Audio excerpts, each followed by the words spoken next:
Habang naglalakad kami papunta sa bahay nito ni Sir dahil magpaparescue siya ng ahas ay hindi namin napansin yung ahas na muntik niya pang maapakan. Kubra, dali! Ayun din na, dali! Tungtong! Abi, kubra! Dali! Dali! Dali! Ito na! Nagbalik! Apakan ni sir, hindi pa 'to yung uhulihin namin ha.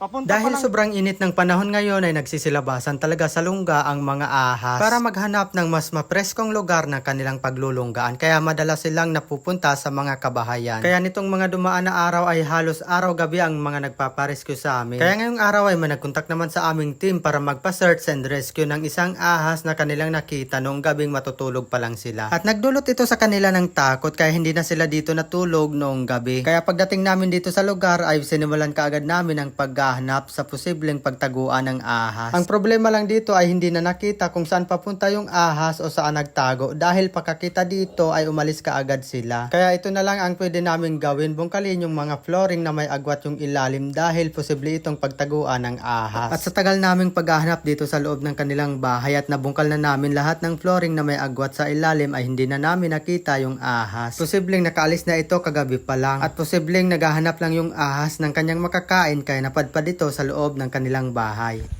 Hindi na namin nakuha yung ahas dito. Pero may nagpa-rescue ulit sa amin doon sa Dinornanyo naman ang pupuntahan namin. Papunta na kami ulit doon sa pangalawang magpapa-rescue.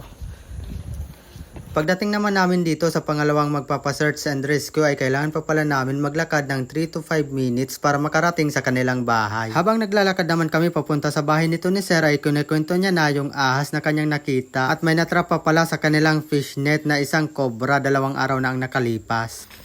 Pero so, napangki po kubra man. Upo ko na kulo. Ano ka na ni kadi? Ay, nakulaw na. Pinalabang mo na kanan ining raga ta. Naka habod na sa tangke. So gawa po niya, ano po? Parel? Upo sa may pahe. Tuloy na kaya ka dating sopig butaning ano panahon pa. Kaya di man siya dito na nag-alin. Busugon kayo siya sa lag. Kaya di kayo nag-alin. Bali na rin paro po, nganak ka lang. Nari parang ko kanang buwas.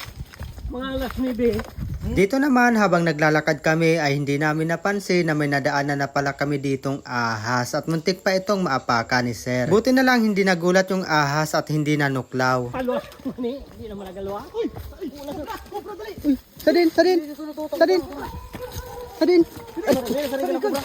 Kubra, dali! Ayun din na, dali! Tungtong! Abi, kubra! Dali! Dali! Kubra. Dali! Ito na! Nagbalik! Ay, yan na. Tarig na, kubra! Kapi ang cellphone! Ay, alat, Bejoy! Dali! Kim! Oh! Wala di video daw. Hook! Dada mo lang. Tarig na, kubra! Dada mo lang. Oh! Dada mo lang yan. Dada mo lang. Yan mo na, bala. Kim!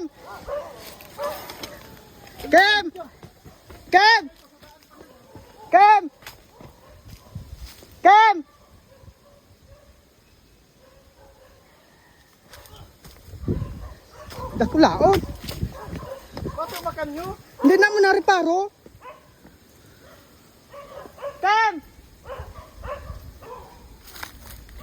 Kim, dali! Tadaan pa lang to. Dali!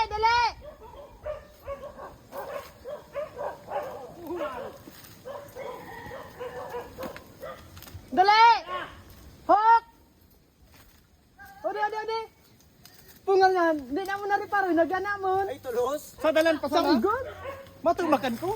Hindi oh. Kuminurok niya sa pilit. Hook, dali! Hook pa lang. Hindi pa yan, sir.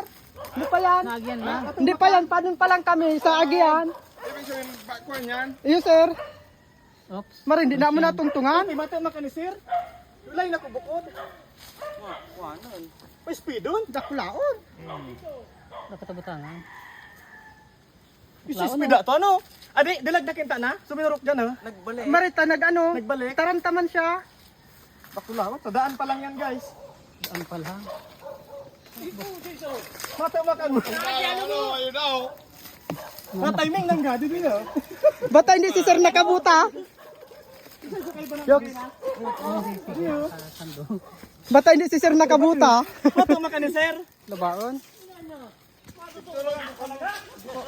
Ano, maapa ka ni sir. Hindi pa 'to yung uhulihin namin ha. Papunta pa lang kami doon sa paghuhulihan. Sa daan pa lang. Naapa ka na. Yan. Hindi mo nakita nung pag... Hindi ko nareparo. Sa daan pa lang. Matama ka. Kina, nagsurok nito. Nagbalik. Nakadalag na. Tinamakan ko na. Ginusta ba na? Iyaw, inispitan. Ginuruan ako sa mata. Maray, naka-shades. Dakulaon. Ato meron Bra. Papunta pa lang kami doon sa pinaka-area ng pagre-rescuehan na nakuha kagad kaming isang cobra. Muntik pang maapakan ni sir yung cobra, hindi namin napansin. Nagdilag. Ang hira, nakakagali pa yung cobra. Ayan, dito na yung pinaka-lugar. Kung saan dito, busugon daw sa lag. Dito na kami sa pinaka-area. Hindi siya mahirap kapuon. Ay, dyan. Dito nagtago daw. Ay, sa taubo. sinunog niyo, sir? Sinunog nyo, sir? Ayan, dito din daw nagtago yung cobra. Ito, aksidente lang na nakakita. Ang laki na, pero simulan na agad namin yung Sa daan Ay. pala. yun na, may butas pa siya dito. Konektado yan doon. Kaya kailangan may nakaabang Parin po, dito. nakalo sa ding nadakot nga na. Natanggal namin lahat ng nakatambak dito pati na rin yung mga bato sa ilalim. Pero hindi na namin naabutan yung ahas na nakita ni sir na pumasok dito sa butas. Alas 9 ng umaga nila nakita yung ahas pero nakarating kami dito sa kanilang lugar ay alas 2 na ng hapon. Dahil may unang nagparescue sa amin bago sila nag-contact sa amin. Pero sigurado naman na hindi nababalik yung ahas dyan dahil na-terminate na namin yung kanyang pinaglulunggaan.